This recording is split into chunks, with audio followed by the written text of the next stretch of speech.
یہ واقعہ ہے 12ویں صدی کے شام کا۔ ایک بڑا سلطان اپنی فوج کے ساتھ ایک میدان میں خیمہ زن ہے۔ اس کے خیمے کے باہر ایک کم عمر لڑکی کھڑی ہے جو خیمے میں داخل تو ہونا چاہتی ہے، لیکن خوف سے اس کا جسم لرز رہا ہے۔ آخر اس نے ہمت کر کے خیمے کا پردہ اٹھایا اور ڈرتے کانپتے ہوئے اندر داخل ہوئی۔ اس کے سامنے وقت کا سلطان بیٹھا تھا۔ سلطان نے لڑکی کو دیکھا اور پوچھا، تمہاری آمد کا مقصد کیا ہے؟ لڑکی نے ڈرتے ڈرتے کہا، میں آپ سے اعزاز مانگنے آئی ہوں۔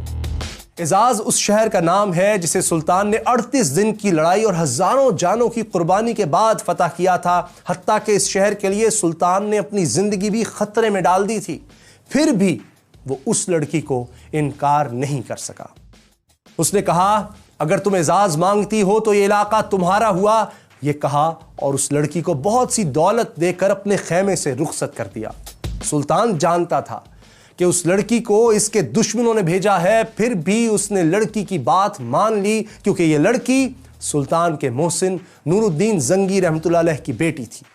وہی نور الدین زنگی رحمۃ اللہ علیہ جنہوں نے خواب میں نبی پاک صلی اللہ علیہ وآلہ وسلم کا دیدار کیا تھا اور آپ صلی اللہ علیہ وآلہ وسلم کی قبر مبارک تک سرنگ لگانے کی ناپاک جسارت کرنے والے 2 یہودیوں کو قتل کر دیا تھا۔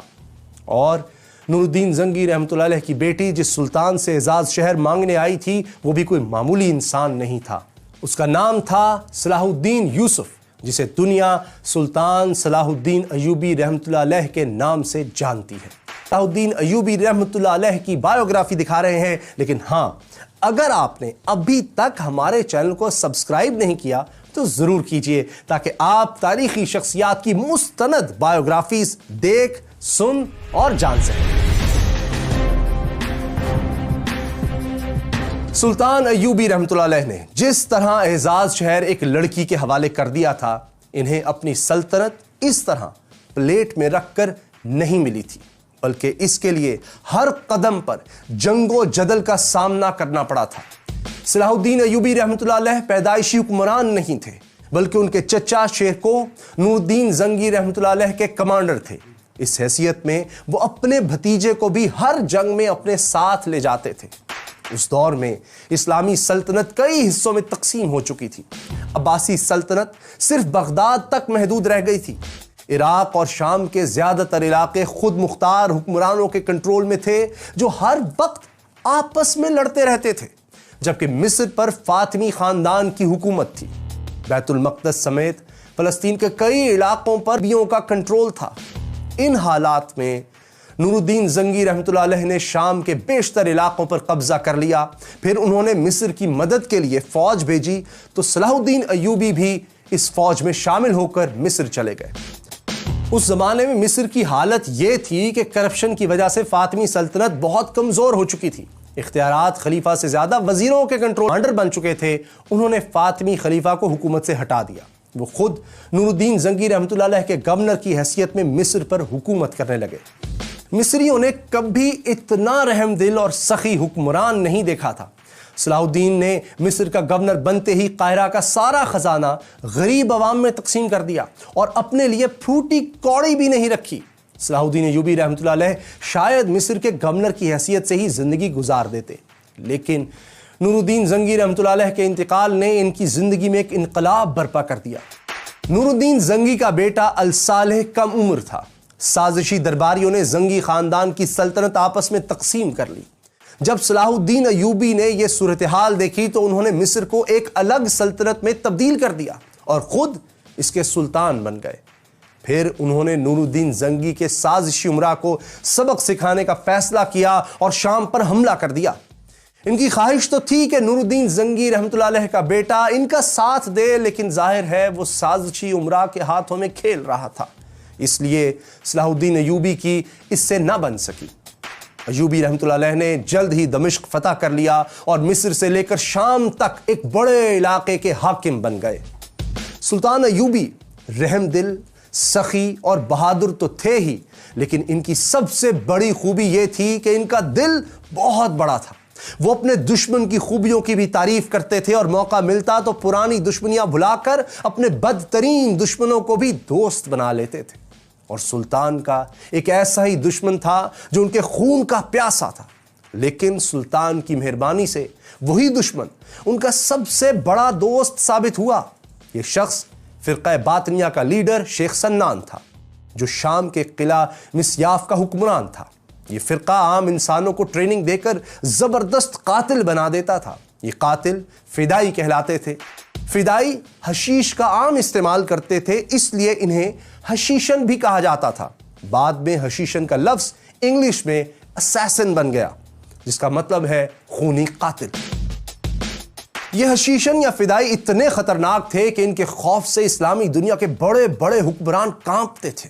اور پھر ایک دن ان فدائیوں کو سلطان صلاح الدین ایوبی کے قتل کا حکم مل گیا۔ وجہ یہ تھی کہ نور الدین زنگی رحمۃ اللہ علیہ کے سابق امراء سمجھ چکے تھے کہ وہ سلطان کو میدان جنگ میں نہیں ہرا سکتے، اس لیے وہ سازشوں پر اتر آئے۔ انہوں نے شیخ سنان کو مال و دولت کا لالچ دے کر اس بات پر راضی کیا کہ وہ اپنے فدائین کے ذریعے سلطان کو قتل کرا دے۔ شیخ سنان مان گیا اور فدائی سلطان کے قتل کے لیے چل پڑے۔ پھر ایک خونی کھیل شروع ہو گیا۔ پہلے قاتلوں کا ایک گروپ آیا جو ناکام رہا اور مارا گیا۔ پھر ایک قاتل سلطان کے خیمے میں داخل ہوا اور ان کے سر پر چھری سے حملہ کر دیا۔ سلطان کے سر پر پگڑی تھی، لیکن پگڑی کے نیچے لوہے کا خود یا ہیلمٹ بھی تھا۔ چھری کا وار ناکام رہا۔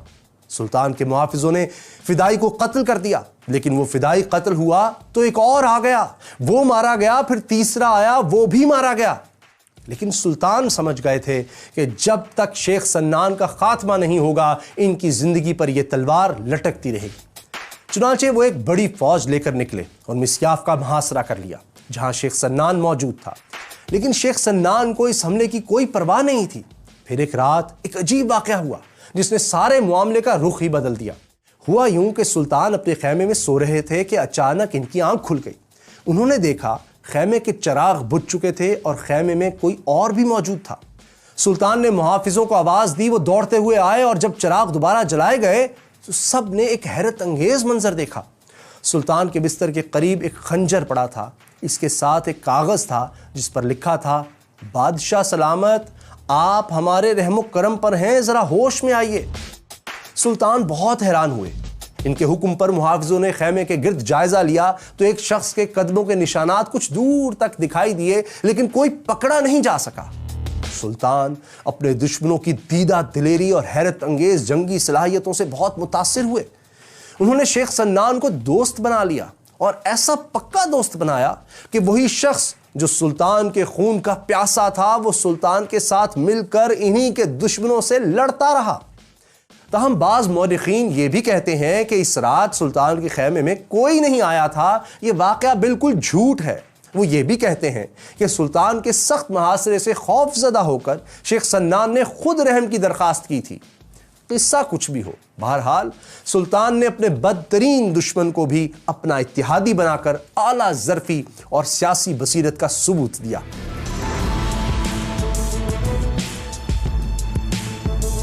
لیکن سلطان صلاح الدین ایوبی رحمۃ اللہ علیہ کے لیے سازشی امراء یا شیخ سنان نہیں، بلکہ فلسطین کی صلیبی سلطنت سب سے بڑا چیلنج تھی۔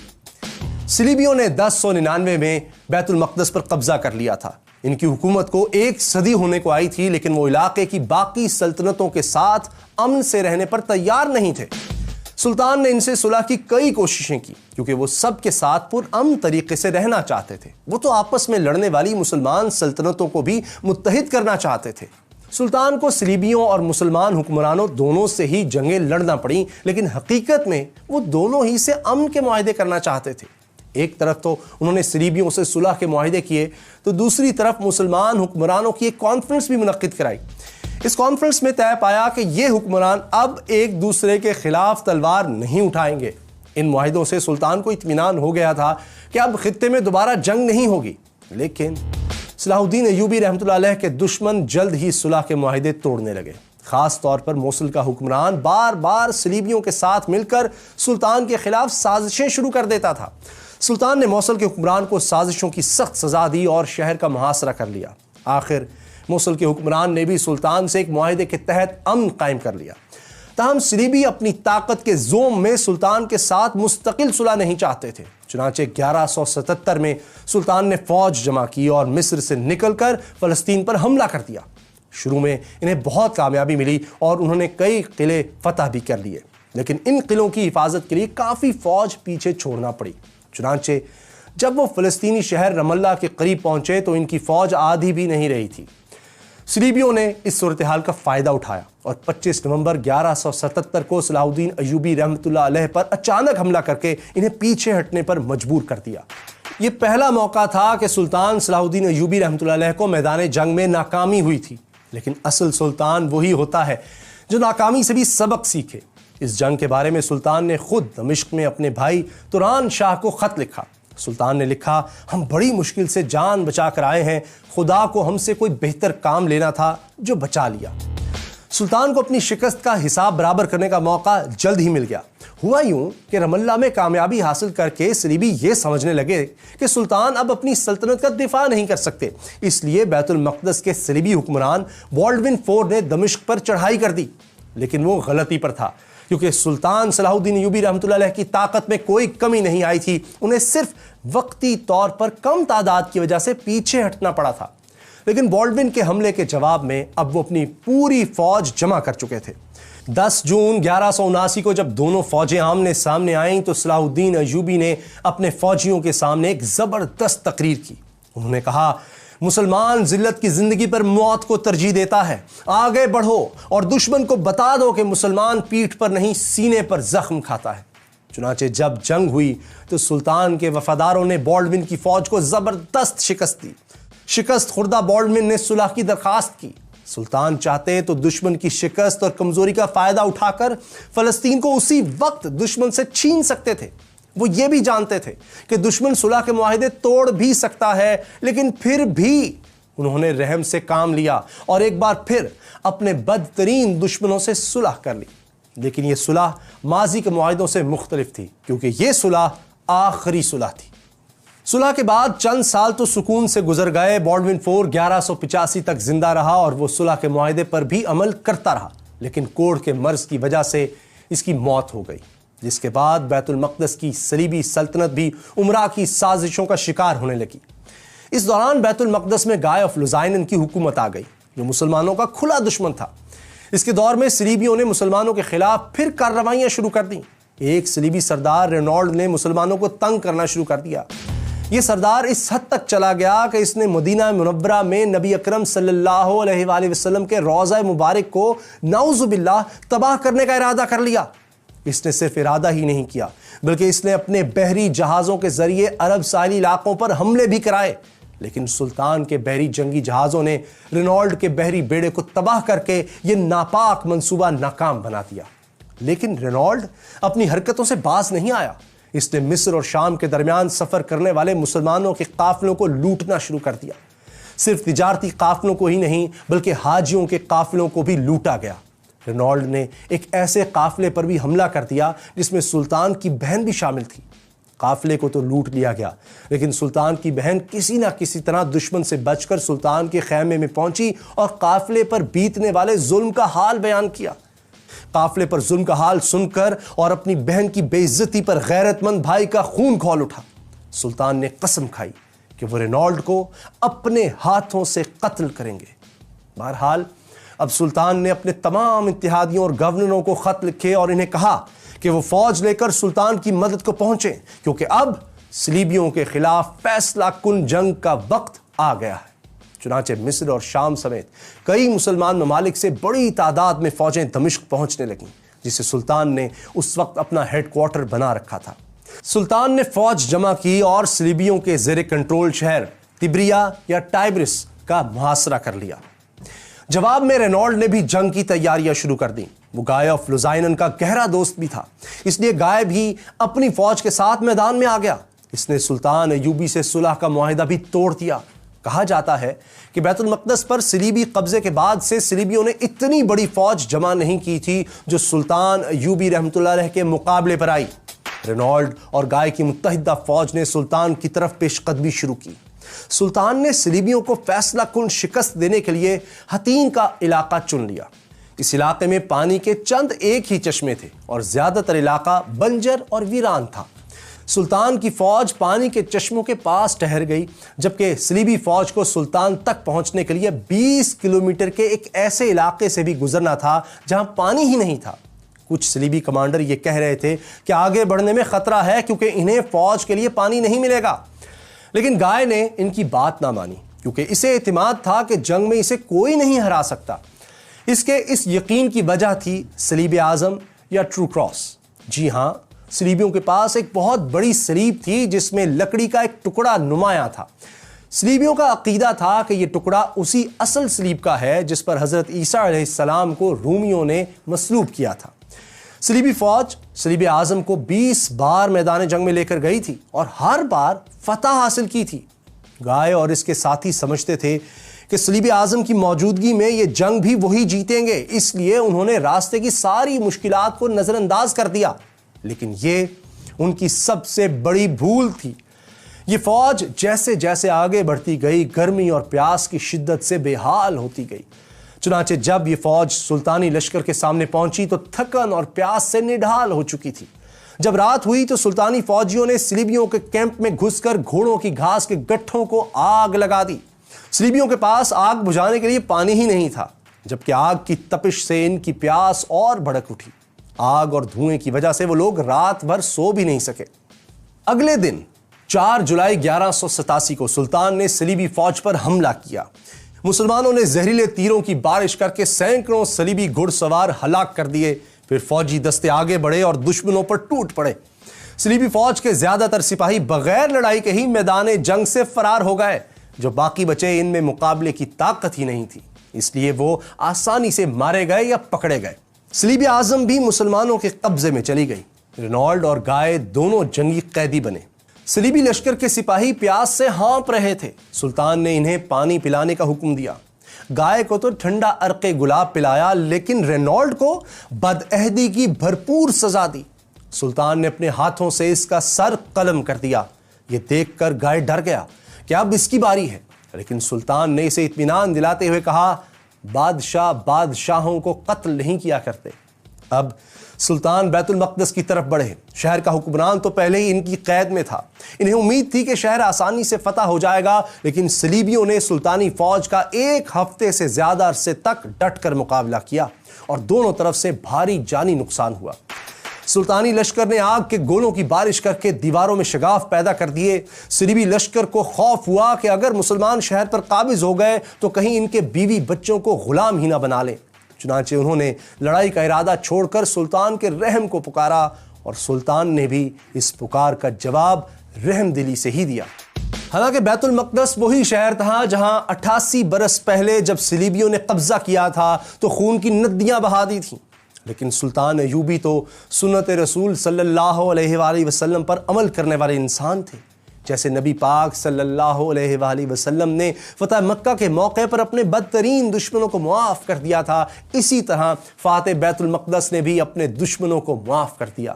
انہوں نے شرط عائد کی کہ ہر عیسائی مرد 10 دینار اور عورت 5 دینار ادا کرے اور آزادی حاصل کر لے۔ جو ایسا نہ کر سکے اسے غلام بنا لیا جائے گا۔ دلچسپ بات یہ ہے کہ صلیبیوں کے مذہبی رہنماؤں نے فوری طور پر یہ رقم ادا کی اور زندہ سلامت نکل گئے۔ مذہبی رہنماؤں کا لیڈر تو ہیرے جواہرات سے لدے صندوق بھی سلطانی فوج کے سامنے لے کر چلا گیا، لیکن اتنی دولت لے جانے والے اپنے پیچھے غریب صلیبیوں کو چھوڑ گئے تھے جن کا فدیہ دینے والا کوئی نہیں تھا۔ یہ صلیبی خوفزدہ تھے کہ سلطان کے فوجی انہیں غلام بنا لیں گے، لیکن سلطان کا رحم صرف امیروں کے لیے نہیں تھا۔ انہوں نے غریب صلیبیوں کو مفت آزادی بخش دی۔ کچھ صلیبی تو سلطان کے حسن سلوک سے متاثر ہو کر اسی شہر میں ٹھہر گئے۔ سلطان صلاح الدین ایوبی رحمۃ اللہ علیہ کی رحم دلی اور حسن سلوک کا ویسٹ بھی اعتراف کرتا ہے۔ یوں 2 اکتوبر 1187 کو بیت المقدس پر صلاح الدین ایوبی رحمۃ اللہ علیہ کا مکمل کنٹرول ہو گیا، یعنی بیت المقدس 88 برس بعد دوبارہ مسلمانوں کے کنٹرول میں چلا گیا۔ سلطان نے گائے فلوزائنن کو بھی آزاد کر دیا، لیکن اس شخص نے آزادی کا ناجائز فائدہ اٹھایا اور بیت المقدس سے نکلنے والے صلیبیوں کو ساتھ ملا کر ساحلی شہر عکا کا محاصرہ کر لیا۔ ادھر بیت المقدس صلیبیوں کے ہاتھ سے نکلنے پر سارے یورپ میں کوہرام مچ گیا اور جنگ کی تیاریاں ہونے لگیں۔ برطانیہ میں تو صلاح الدین ٹیکس لگایا گیا تاکہ پیسے جمع کر کے سلطان کے مقابلے کے لیے فوج جمع کی جا سکے۔ یہ اعلان بھی کیا گیا کہ جو لوگ سلطان کے خلاف لڑنے جائیں گے ان کے گناہ معاف ہو جائیں گے۔ جرمنی اور فرانس میں تو خواتین نے اپنے زیور بیچ کر پیسے فوج کی مدد کے لیے دیے۔ چنانچہ برطانیہ کا بادشاہ رچرڈ، جسے شیر دل بھی کہا جاتا تھا، وہ فرانس اور جرمنی کی فوجوں کے ساتھ اکا پہنچ گیا۔ رچرڈ نے صلیبی لشکر کی کمان سنبھال لی تھی۔ مسلمان اور صلیبی شدید جنگ میں الجھے تھے۔ اس دوران صلاح الدین ایوبی بری طرح بیمار ہو گئے، جس کی وجہ سے محاذ پر ان کی فوج کو نقصان پہنچنے لگا۔ سلطان کو محفوظ مقام پر جانے کا مشورہ دیا گیا، لیکن ان کی غیرت نے گوارا نہ کیا کہ وہ اپنے ساتھیوں کو دشمنوں کے رحم و کرم پر چھوڑ کر چلے جائیں۔ اس دوران رچرڈ نے اکا پر حملہ کر دیا، جبکہ بیمار سلطان اکا والوں کی مدد کو نہ پہنچ سکے۔ اکا شہر میں موجود مسلمانوں نے ہتھیار ڈال دیے۔ سلطان نے رچرڈ کو پیشکش کی کہ مسلمان قیدیوں کو چھوڑ دیا جائے تو صلیبیوں کی صلیب اعظم انہیں لوٹا دی جائے گی۔ وہ رچرڈ کو قیدیوں کی رہائی کے لیے تاوان دینے پر بھی تیار تھے۔ تاوان کی رقم طے پا گئی تھی اور سلطان نے اس کی پہلی قسط بھی بھیج دی، لیکن رچرڈ نے یہ قسط لینے سے انکار کر دیا۔ اس نے بہانہ بنایا کہ تاوان کے حوالے سے کچھ بڑے صلیبی رہنماؤں کو اعتماد میں نہیں لیا گیا۔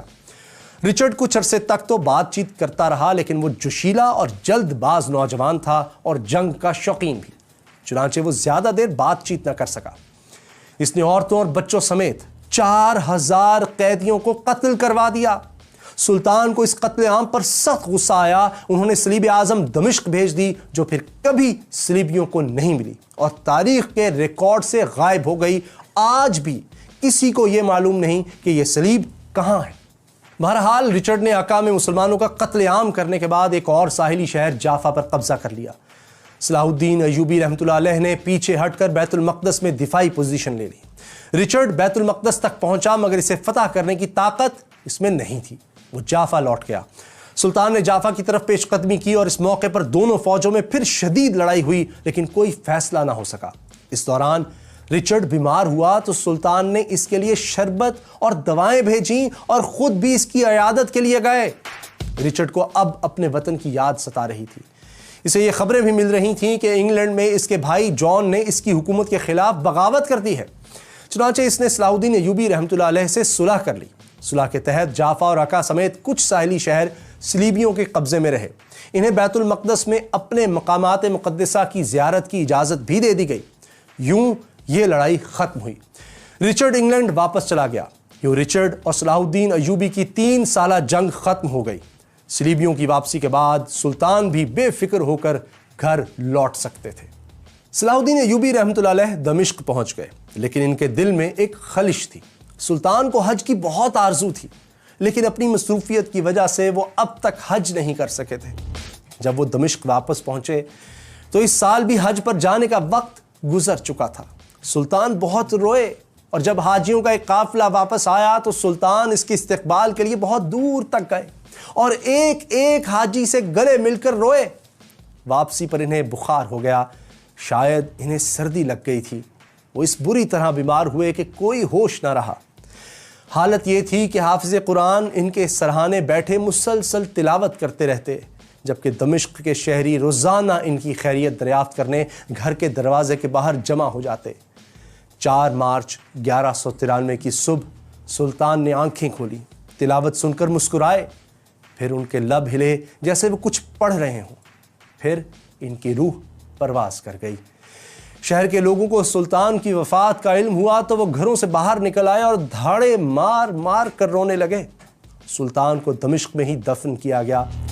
سلطان صلاح الدین ایوبی رحمۃ اللہ علیہ نے اپنی زندگی میں ہمیشہ دشمنوں سے حسن سلوک کیا تھا اور انتہائی مجبوری کے علاوہ کبھی تلوار نہیں اٹھائی تھی، لیکن مغرب میں کچھ لوگوں نے فلسطین پر مسلمانوں کے کنٹرول کو دل سے تسلیم نہیں کیا اور اسے انا کا مسئلہ بناتے رہے۔ 1917 میں پہلی جنگ عظیم کے دوران فرانسیسی اور برطانوی فوجوں نے ترکی کی سلطنت عثمانیہ کو شکست دے کر عرب خطہ اس سے چھین لیا۔ حالانکہ پہلی جنگ عظیم کوئی مذہبی جنگ نہیں تھی، پھر بھی فرانسیسی جنرل ہنری گوراؤد دمشق میں صلاح الدین ایوبی رحمۃ اللہ علیہ کی قبر پر گیا اور اسے ٹھوکر مار کر بولا، اٹھو صلاح الدین، ہم واپس آ گئے ہیں۔ آج بھی کچھ لوگ سلطان کو ایک ایسے شخص کے روپ میں پیش کرتے ہیں جو غیر مسلموں کا دشمن اور دوسرے ملک کو فتح کرنے کا جنون رکھتا تھا، جبکہ حقیقت یہ ہے کہ سلطان صلاح الدین ایوبی رحمۃ اللہ علیہ نہ تو کسی کے دشمن تھے اور نہ ہی انہیں دنیا کی دولت اور فتوحات سے کوئی غرض تھی۔ وہ ان انسانوں میں سے تھے جنہوں نے دوسروں کو مشکلات سے نکالا، اور جب وہ دنیا سے گئے تو ایک بہتر دنیا چھوڑ کر گئے جس میں ہم اور آپ امن سے رہ سکیں۔ سلطان صلاح الدین ایوبی رحمۃ اللہ علیہ کے بارے میں آپ نے جانا۔